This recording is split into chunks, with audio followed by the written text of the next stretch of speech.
Hello बच्चों, आज की वर्कशीट है 29। चलिए स्टार्ट करते हैं। तो जैसा कि आप देख रहे हैं, इस वर्कशीट में हम आज बात करेंगे घनमूल की शाब्दिक समस्याएं। आपको याद दिला दें, इससे पहले हम घन और घनमूल के बारे में जान चुके हैं। अब आपको याद दिलाएं, अगर हम घन के बारे में बात करेंगे, तो अगर आप किसी संख्या को 3 बार गुणा करते हैं तो घन होता है उसका। जैसे अगर हम आपको याद हो 2 की घात 3, तो हम 2 को 3 बार गुणा कर देते थे, 2 गुणा 2 गुणा 2, तो ये आ जाता था 8, ठीक है ना? तो हम यहाँ बोलते थे कि 2 का जो घन है वो 8 है, 2 का घन क्या है? 8 है, और 8 का जो घनमूल है वो 2 है। अब 8 का घनमूल हम कैसे लिखते थे? घन तो घात 3 लिख देते थे, घनमूल कैसे लिखते थे? आपको याद दिला देते हैं। हम लिखते थे इस तरह से, इस तरह से। तो ये हो गया 8 का घनमूल, और हमने ये भी सीखा था कि घनमूल हम किस तरह से ज्ञात करते हैं। अभाज्य गुणनखंड की विधि से हमने सीखा था कि घनमूल हम किस तरह से ज्ञात करते हैं। तो आई बिलीव आपको याद होगा, आप भूले नहीं होंगे, प्रैक्टिस आपने की होगी।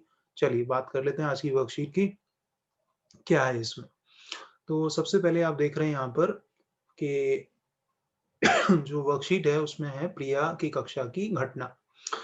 प्रिया बता रही है, आज हमारी टीम ने क्षेत्रीय स्तर पर मेंटल मैथ्स प्रतियोगिता को जीत लिया है। सविता ने जितने प्रश्नों का उत्तर सही दिया, मैंने सविता से दुगने प्रश्नों का और मेघा ने सविता से 3 गुने प्रश्नों का उत्तर सही दिया। हम तीनों के बताए गए सही उत्तरों का गुणनफल, मतलब गुणा कर दिया जाए, तो 162 है। अब तुम बताओ कि किसने कितने प्रश्नों का सही उत्तर दिया। तो ये शाब्दिक प्रश्न है, हम जानते हैं। तो देख लेते हैं कैसे हम इसे करेंगे। आपकी वर्कशीट में तो इसे हल किया गया है, उसी को देख लेते हैं। तो सबसे पहले हम मान लेते हैं, माना सविता ने सही उत्तर दिया, जो उत्तर जो उसने दिया उसकी संख्या है पी। अब प्रिया ने उसके दुगने दिए, दुगना मतलब 2 गुना, तो पी का 2 गुना कर देंगे तो 2 गुना पी मतलब 2 पी। और मेघा ने सविता के तिगुने मतलब 3 गुने, है ना? तो पी का 3 गुना हो गया 3 पी। अब प्रश्न के अनुसार जो है हमें बोला गया है कि जो भी सही उत्तर दिए गए उनका जो गुणनफल है, तो P गुणा 2P गुणा 3P वो है 162, ठीक है ना? तो सबसे पहले तो आप ये देखो, 2 को 3 से गुणा कर दोगे 6 आ जाएगा, और P 3 बार जब गुणा होगा तो वो आ जाएगा P की घात 3। तो ये हो गया 6 P की घात 3 बराबर 162। अब आप 6 को इधर शिफ्ट कर दोगे तो P की घात 3 आ जाएगा बराबर 27। और अगर हमें P चाहिए तो हमें 27 का क्या निकालना पड़ेगा? घनमूल। तो 27 का घनमूल हमने निकाल लिया भाज्य गुणनखंड विधि से, तो 27 का घनमूल आ गया 3।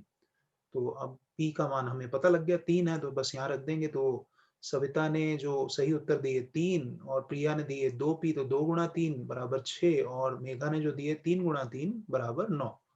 ठीक है, ये तो हल किया गया है आपकी वर्कशीट में। एक और भी है, रिया की कक्षा की घटना है। तो रिया बता रही है, दीदी हम सभी ने आज प्रधानमंत्री राहत कोष में कोरोना पीड़ित लोगों की सहायता के लिए कुछ धनराशि दान देने का निर्णय लिया। मैंने जितने रुपए दान दिए, मेरी कक्षा के उतने ही बच्चों ने मेरे बराबर रुपए दान दिए, और मेरे विद्यालय की कुल उतनी ही कक्षाओं ने मेरी कक्षा के बच्चों के बराबर धनराशि को दान दिया। ठीक है जी, इस प्रकार कुल रुपए 3,375 एकत्रित हुए। अब बताइए कि मैंने कितने रुपए दान दिए, मेरी कक्षा की कुल कितने बच्चों ने रुपए दान दिए, और मेरे विद्यालय की कुल कितनी कक्षाओं ने रुपए दिए। तो देख लेते हैं। तो यहाँ पर मान लिया रिया ने जो राशि दी है वो 8 रुपए है, और क्योंकि जितनी राशि रिया ने दी है, अगर मान लीजिए उसने 10 रुपए दिए हैं, तो 10 बच्चों ने ही जो है धनराशि दान की है उतनी ही। तो अगर आर रिया ने दान किया है तो बच्चों की संख्या कितनी हुई? आर हुई। और प्रश्न में हमें बताया गया है कि कक्षा भी उतनी ही है जितनी रिया ने दान करा है। तो रिया ने दान कितना करा? आर, तो कक्षा की संख्या भी कितनी है? आर है। अब प्रश्न के अनुसार अगर इन तीनों को गुणा कर दें तो आएगा 3,375। तो आर गुणा आर कितना हो गया? आर की घात 3। तो आर की घात कितना हो गया? 3 बराबर 375। तो आर का मान आ जाएगा 3,375 का घनमूल। तो इसका घनमूल हम अभाज्य गुणनखंड से करेंगे तो उत्तर आएगा 15। तो रिया ने धनराशि कितनी दी? 15। और कक्षा में धनराशि दान करने वाले बच्चों की संख्या भी कितनी हुई? 15। और धनराशि दान देने वाली कक्षाओं की संख्या भी कितनी हुई? 15। ये तो हल किए हुए प्रश्न। चलिए अब आगे बढ़ लेते हैं कि आपको वर्कशीट में क्या करना है। अब ये देखिए, कुछ प्रश्न हैं जो आपकी वर्कशीट में जो आपको हल करने हैं। फटाफट से इन्हें हल कर लेते हैं। तो यहाँ पर पहला प्रश्न है आपके लिए, चौक के घनाकार डिब्बे का आयतन 1728 घन सेंटीमीटर है, तो चौक के डिब्बे की लंबाई, चौड़ाई और ऊंचाई बताइए।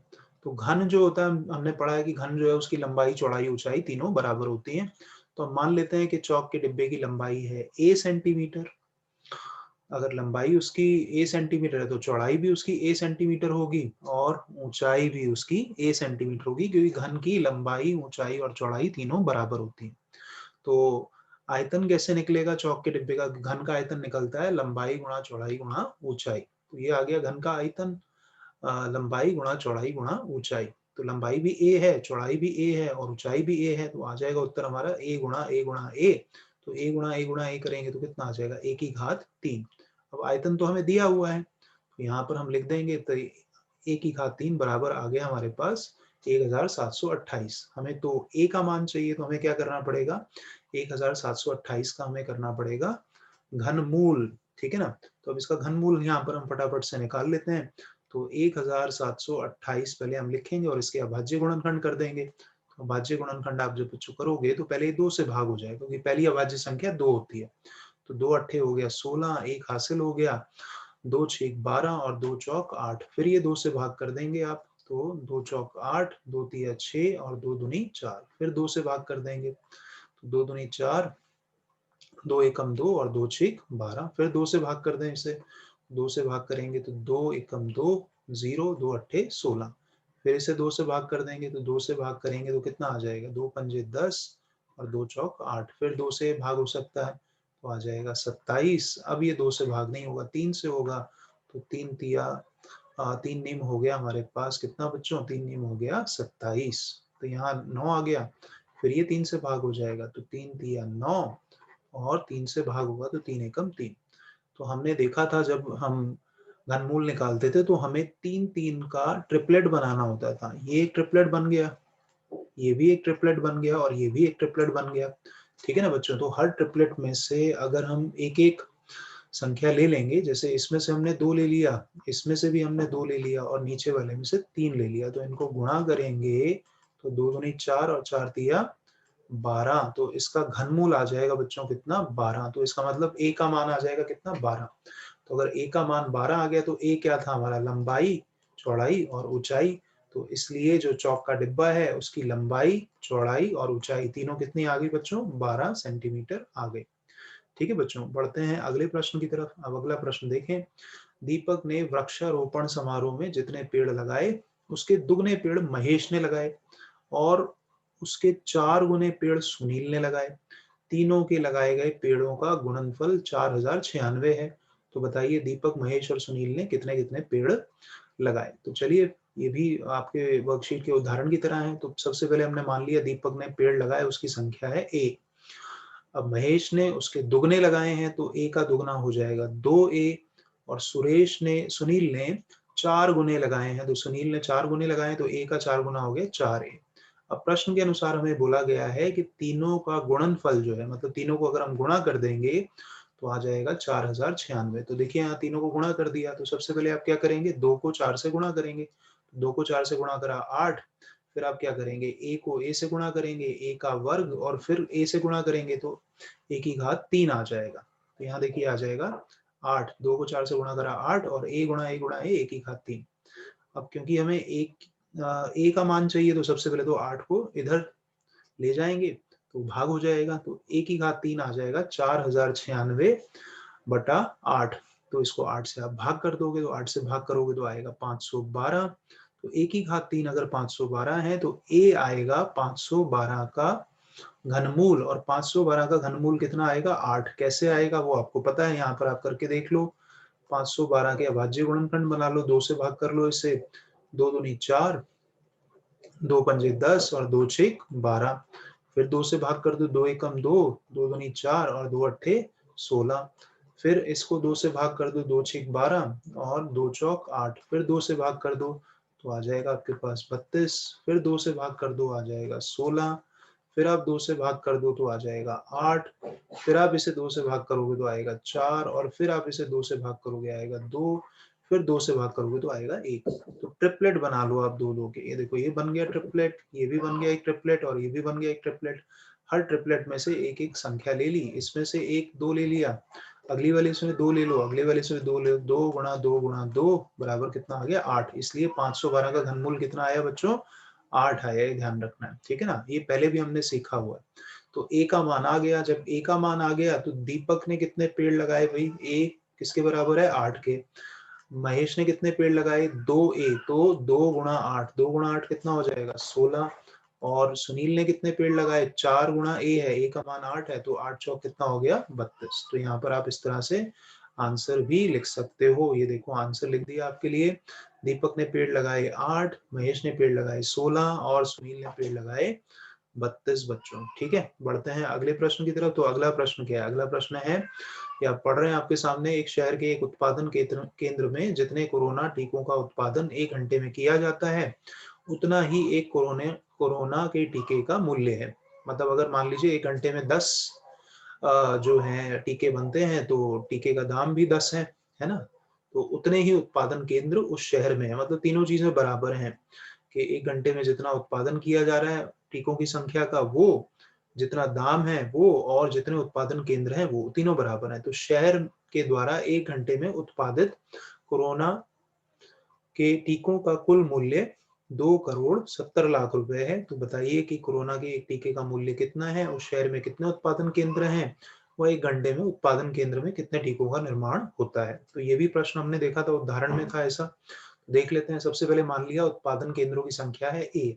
और क्योंकि उत्पादन केंद्रों की संख्या ए है, तो एक टीके का दाम भी जो है वो भी ए होगा, और 1 घंटे में बनने वाले टीकों की संख्या भी ए होगी, क्योंकि प्रश्न के अनुसार तीनों बराबर हैं। तो एक टीके का मूल्य जो है वो भी ए रुपए हम मान लेते हैं, ए रुपए। ठीक है जी। अब अगर हम इन तीनों को गुणा कर देंगे, तो गुणा करने पर आ जाएगा हमारे पास 2 करोड़ 70 लाख। तो ये देखिए तीनों को गुणा करा, ए गुणा ए गुणा ए, तो ए गुणा ए गुणा ए आएगा 1 की घात 3, और ये हो जाएगा 2 करोड़ 70 लाख। तो ए का मान कैसे आएगा, ए का मान आएगा 2 करोड़ 70 लाख का आपको करना पड़ेगा घनमूल। अब इसका आसान तरीका मैं आपको बता देता हूँ कि आप क्या करें कि इसको आप इस तरह से लिख लें। घनमूल निकालने के लिए आसान तरीका, आप इसे लिख लें 27 और गुणा 100 गुणा 100 गुणा 100। ठीक है जी। तो ये 27, 2 करोड़ 27 लाख ही बना। तो अब आप क्या करेंगे, देखो यहाँ 3 का तो ये 100 का तो ट्रिपलेट बन गया। 27 के भाज्य गुणनखंड करने आसान है, 3 गुणा 3 गुणा 3 ये बन गया, इसका भी ट्रिपलेट बन गया। तो अब आपने देखा ध्यान से अगर, तो हमने घनमूल में देखा था जो ट्रिपलेट बन जाता है तो एक ही संख्या हमें ले लेनी है। इससे 3 ले ली और इससे हमने ले लिया 100। तो गुणा कर देंगे तो आ जाएगा हमारे पास कितना, 300 आ जाएगा हमारे पास। ठीक है ना। तो उत्तर आ गया हमारे पास कितना, 300। तो इसलिए उत्पादन केंद्रों की संख्या कितनी हो गई 300, और 1 घंटे में उत्पादन केंद्रों की संख्या कितनी हुई बच्चों, उत्पादन केंद्रों की संख्या हुई 300। ठीक है ना, कितना आया 300। और 1 घंटे में बनने वाली टीकों की संख्या कितनी हुई, वो भी 300 हुई। और एक टीके का मूल्य कितना हो गया, वो भी हो गया हमारा 300 रुपए। ठीक है बच्चों, आई होप आपको ये समझ आ गया है, और इसी तरह से आप प्रैक्टिस करते रहिए। मिलते हैं आपसे नेक्स्ट वीडियो में, तब तक के लिए थैंक यू एंड बाय।